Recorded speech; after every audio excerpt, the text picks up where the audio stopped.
Welcome back to the 2015-2016 NBA preview. Today we are going to be covering the Washington Wizards, ranked number 13 on the list. My name is Josh Enviers, and today with me, my co-host, like usual. Yo, what's up, YouTube? It is the one and only Low, aka Legend of Winning, and we are back. So with that said, let's take a look at what the Washington Wizards did leading up to the season. So Washington Wizards, an extremely young team that seems like they continue to take the proper steps forward.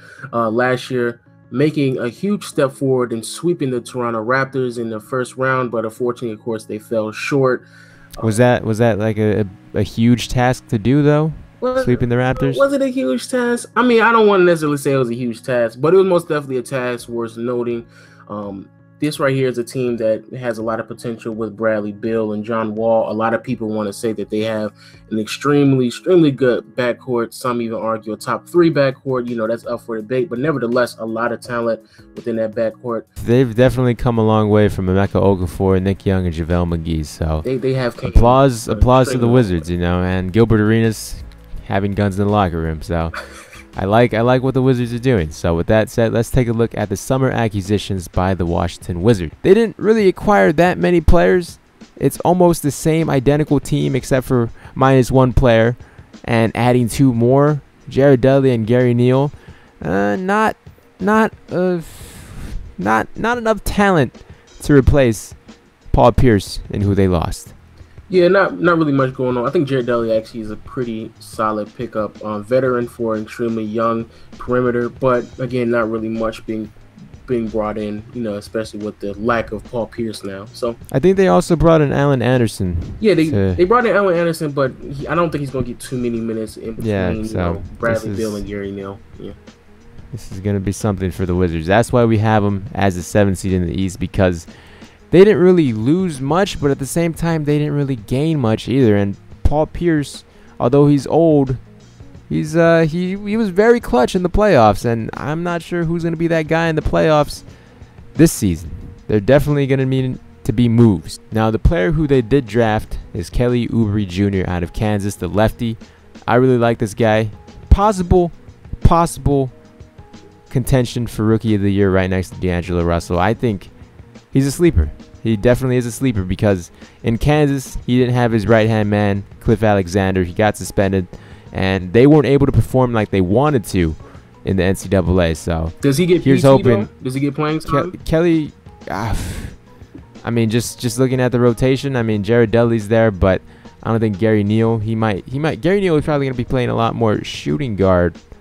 Or point guard rather, but who knows? I'm hoping Kelly Oubre gets some PT. Maybe Otto Porter can slide over to power forward. Who knows? That's but a stretch. Jesus Christ. Kelly Oubre definitely needs to see some light in the court. Now, taking a look at the rotations for the Washington Wizards, the Wizards have Marcin Gortat at center, Nene, which is very questionable, Otto Porter Jr., Bradley Beal, and John Wall. You know, it's the basically same lineup as last year, except for without Paul Pierce, it's Otto Porter, and Otto Porter had an amazing playoffs. So here's hoping he can carry that through the season. I wouldn't be surprised if they trade Nene for a solid piece. He is an expiring contract. $13 million is about to come off the cap for them with Nene. So I really wouldn't be too much, surprised if they end up trading him. But that most definitely, over the past few years, his play has most definitely slowly but surely declining, so we'll see what they can do with him. But of course, Otto Porter, I'm not sold on him neither,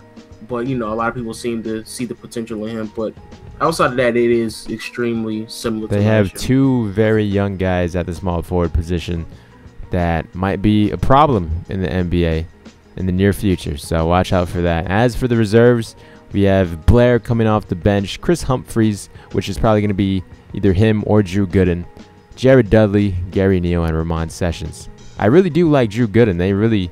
He had an amazing season last season. He really reinvented himself, from the season with the Milwaukee Bucks. Now he's a stretch 4 basically because he could shoot the 3. So I really like what Drew Gooden did for his age, especially. Again, I mean, he's a veteran, so he understands what he needs to do, and he understands his role on the court. Same thing can be said about Jared Dudley. I'm a huge fan of Ramon Sessions and what he can bring off the bench.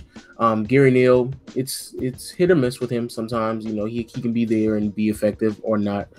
But again, even their small forwards, even like you said before, Kelly Oubre and Martell Webster are also small forwards that are on this team that play similar roles along with Jared Dudley and Otto Porter. Don't know how much time is there for the young rookie, but we will see what the rotations and how everybody will develop throughout the year. Now on to the questions surrounding the Washington Wizards. So the big question, if you don't know, a question I ask for each team.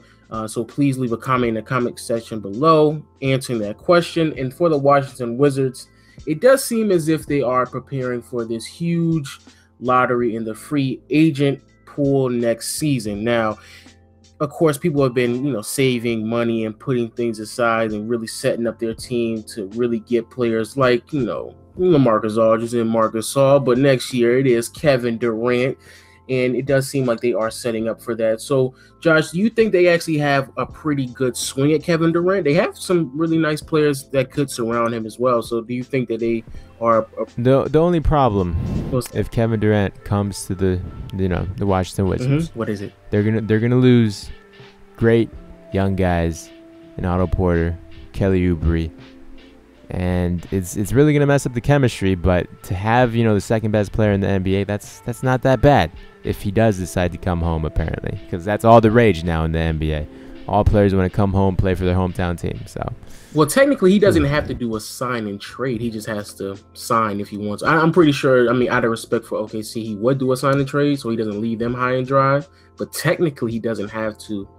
Technically, but if he comes to the Wizards, there's most likely going to be a lot of trades revolving around Otto Porter, Kelly Oubre, because imagine that deep small forward position, that definitely is not needed when you have the second best player in the league. They'd probably be packaged with Nene or something if there is a sign and trade at the end of the season with Durant. But I don't know. Durant doesn't strike me as someone to leave. He doesn't strike me as someone like that. So you think although I may not like Kevin Durant like that, but he's just. I think he's going to stay loyal with OKC. Okay. Well, hopefully we'll see. And hopefully, Washington Wizards fans, that doesn't apply to you. Keep your dream strong. So now, moving on to the predictions surrounding the Washington Wizards and what they're going to be doing this season. Well, this year, in a general sense, not trying to move too much forward with Kevin Durant, this year they will make the playoffs. It's a considerably weak Eastern Conference, so they'll probably make the playoffs. They might be a tad bit higher, but it does seem like a lot of players in a lot of the teams have made their decision. They got to do some trades, and it seems like I always say that in almost every prediction because they do. They do.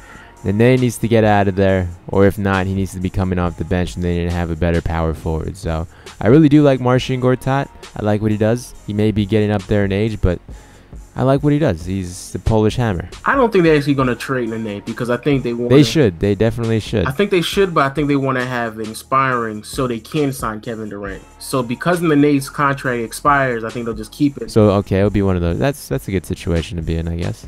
But they'll still make the playoffs. So seventh seed. We're at this point. We're at the 7th seed in the East. So they'll be 7th seed in the East. With that said, we hope you guys enjoyed. If you could leave a like and share this video with anybody you know, it'd be greatly appreciated, like always, because a lot of time and work are put into this. So thank you if you do.